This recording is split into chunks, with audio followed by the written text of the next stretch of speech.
Sau một vòng 15-20 phút thì nó cũng đã khô rồi mọi người.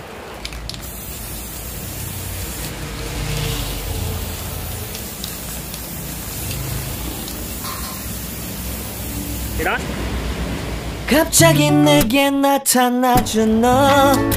Hello tất cả mọi người ở đây nha. Thì hôm nay mình làm cái video hướng dẫn mọi người cách xử lý khi mà cái gốc của mình mà cái gốc mà bị lún quá sâu mọi người. Khi mình cắt gốc mình hàng kiểu như mình cắt thửa mình hàng mà nó bị rút nhiều quá mọi người, nó lún đây nó lún cả 5 ly rồi nha mọi người. Đó, lún cả 5 ly. Và cách xử lý để cho nó lấy lại mặt phẳng mọi người. Có cách xử lý khi lấy lại cách xử lý để khi lấy được cái mặt phẳng giống như vậy này mọi người. Đó thì nó có hai cách. Đó, cách thứ nhất nha mọi người, đó là cách thứ nhất là mình không dùng Matic nha mọi người. Cái thứ nhất mình không dùng Matic thì với điều kiện là khi mà mình sơn tĩnh điện mọi người, mình dùng Matic là không được nha, giống như cái video trước mình đã hướng dẫn rồi. Thì hôm nay mình sẽ nói sơ lại là mình sơn tĩnh điện là không có dùng Matic được nha mọi người. Đó nên bắt buộc mình phải dùng cách thứ nhất. Cái thứ nhất là mình sẽ lấy lại món hàng này khi mình lún quá sâu mọi người, và mình hàng nó lủng như vậy này mọi người, mình lấy xem nó lại cái dạng ban đầu. Và để cái cắt mà cái gốc mà xích á và không bị hở và cắt gốc, kỹ thuật cắt gốc như thế nào thì mình cũng có làm video được trước rồi, thì mình sẽ để dưới video này dưới phần mô tả, thì mọi người có thể qua đó mà tham khảo lại nha. Còn bây giờ mình tiếp tục mình xử lý cái gốc này nha mọi người. Đó, đây là quá xấu và quá lún luôn mọi người.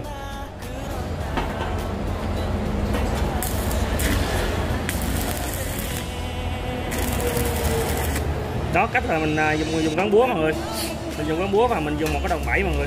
Đó, mình bẩy mỗi hàng lên lại nha. Mình cái này phải dùng lực chút xíu. Đó, bẩy cao lên. Đó, mình bẩy cho nó cao lên nha mọi người. Đó, xong mình qua đây chấm 2 đường 2-3 đường nó được mọi người. Cách này thì cũng đơn giản mọi người. Đó, mình kéo cao lên cho nó cao lên thì nó cao lên rồi thì mình dễ dàng gõ xuống lại nha mọi người. Còn nó đã nằm dưới thấp này thì mình không cách nào mình làm nó lên lại thì mình phải dùng cái này. Đó, kéo nó lên. Đó, mọi người thấy không? Mình nhúng 2 cái là đó, tưởng là ngay này là mình dặm vào liền mọi người.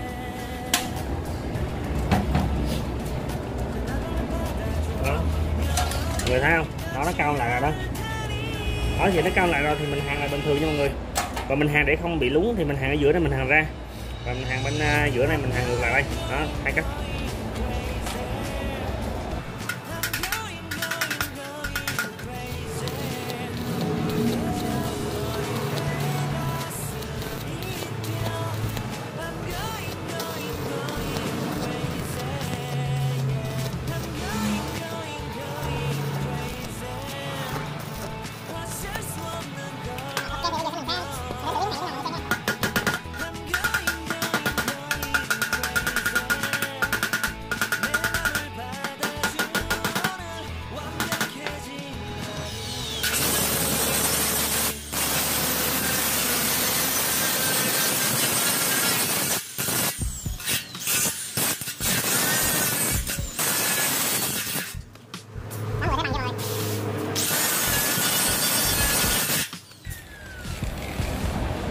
Bây giờ mình thay cái đá nó vô mọi người, đây là nhánh xếp nè, mình thay mình đánh một phần là ok rồi mọi người ha.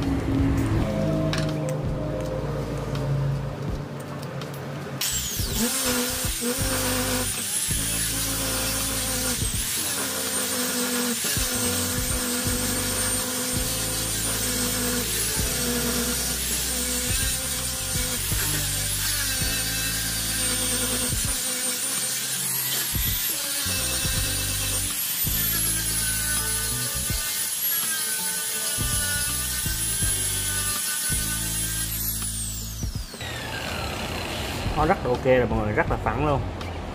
Đó, quay gần lại cho mọi người để thấy nè. Đó, nhổ một hàng lên nha mọi người, găm cái búa xuống mà mình nhổ lên nha. Đó, và đây là cách thứ hai mà mình muốn chia sẻ mọi người. Đó, mọi người thấy món hàng quá xấu đúng không? Hàng lún đây nó lún vô quá nhiều nè mọi người. Đó, bây giờ mình xử lý bằng Matic nha mọi người. Xử lý Matic này thì cũng rất là ok mọi người, Matic xe hơi á. mình sẽ xử lý mọi người xem ha. Thì cái cách này bắt buộc phải dùng cách thứ hai mọi người, đây là Matic ha. Matic mọi người có thể mua ở tiệm bán đồ điện mọi người. Đây này, Matic xe hơi này mọi người, ATM này, hũ này vẫn 100.000 đổ lại nha mọi người. Thì ở hũ này á, hũ này nó sẽ đi kèm với lại cái chất xúc tác, gọi chất xúc tác nha mọi người. Thì mọi người dùng mới là khoảng 1 muỗng canh ha, 1 muỗng canh và mình cho một ít Matic vô đây. Đó, chừng này là khoảng tầm bằng cái đầu đũa mọi người. Thì đó mình sẽ đánh lên.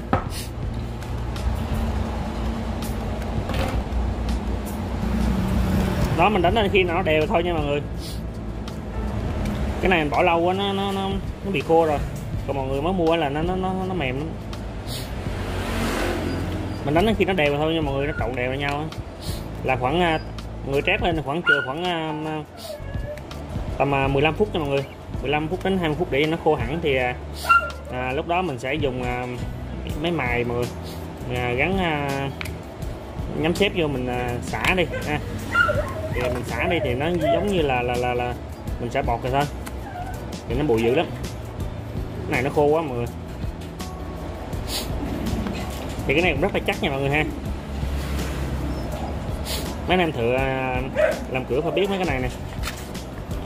Cái này là dùng cho xe hơi và các cửa sắt rồi đó, rất là cứng nha mọi người. Mọi người nhà nào mà có bồn nước á, bồn nước lũng á, bồn nước nhựa mà bị lũng á, người trét cái này cũng được, rất là ok, xử lý được nha mọi người. Mình thử rồi, mình chấm chỉ với mọi người nha, chứ không mình không chỉ bậy bạ đâu. Này nó khô quá mọi người.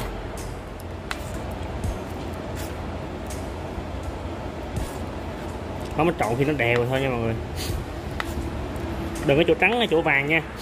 Đấy, chỗ trắng chỗ vàng thì nó sẽ không có khô đâu mọi người. Chỗ trắng nó không có keo, nó không có khô đâu. Khô quá trời khô, này mình bỏ lâu quá, mình không dùng tới á. Nói giờ mình trét nha mọi người, trét thử mọi người xem nha.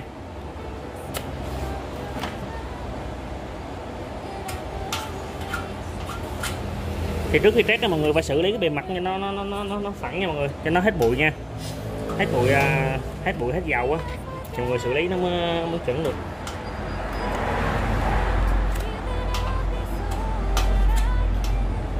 Này khô quá mọi người, tại bỏ lâu rồi, khi nó hết hạn sử dụng rồi mọi người, khô quá trời khô luôn, thì nó hơi xấu.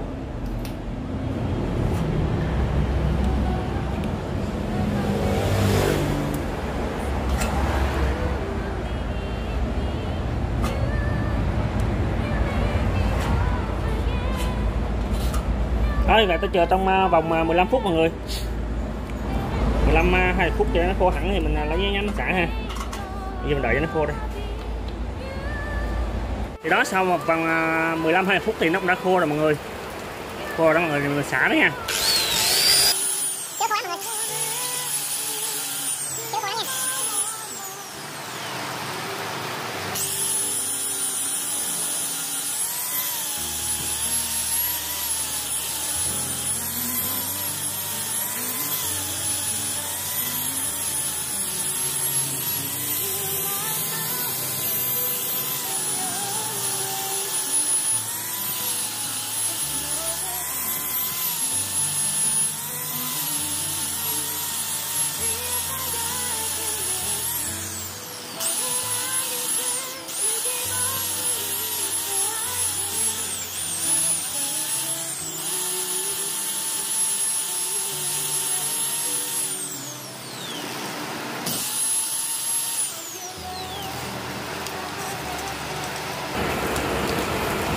Cái đây là nhắm xếp nha mọi người. Cái đây là sắt mướp nha mọi người.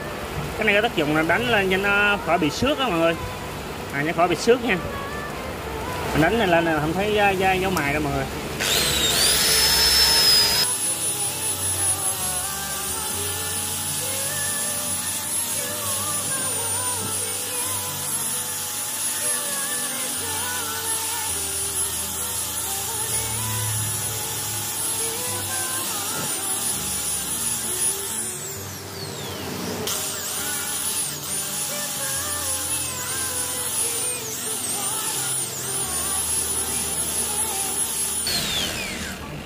Nó rất là mịn nha mọi người.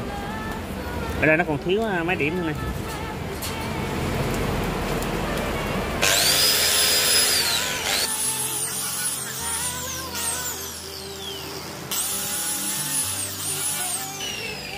Ok, giờ mình nó sơn, mình test thử luôn nha mọi người, sơn nha, mình sơn luôn nha mọi người.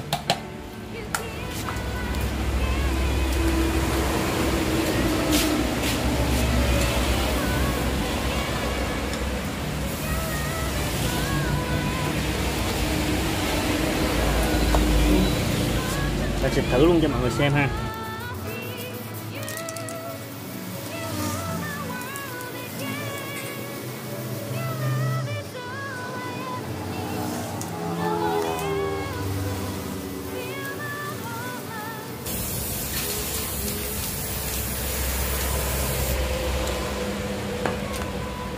Đó, ok mọi người, đó cách xử lý là như vậy mọi người.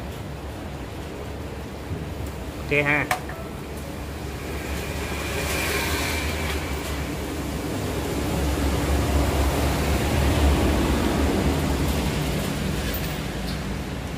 Thì video xử lý mua hàng ở đây là kết thúc mọi người.